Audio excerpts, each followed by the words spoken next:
This video, I'm going to be teaching you guys how you guys can log in into a UAL account as a student. So what UAL is full from is University of the Arts London. So it's a University of London which is associated with, arts and other stuff, all right? So that's the short form of it. So in this video, I'm going to be teaching you how you guys can log in into it. So most people are confused on how they can log in into their UAL account. To log in into it, basically, you want to go to your search engine and search for UAL Student Portal login, just like this. So search for it.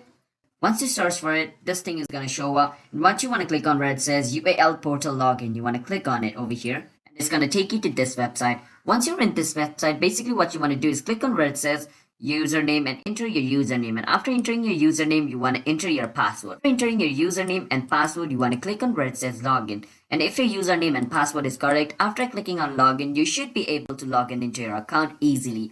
But if it is, incorrect, then you won't be able to log in and it's going to say error. All right.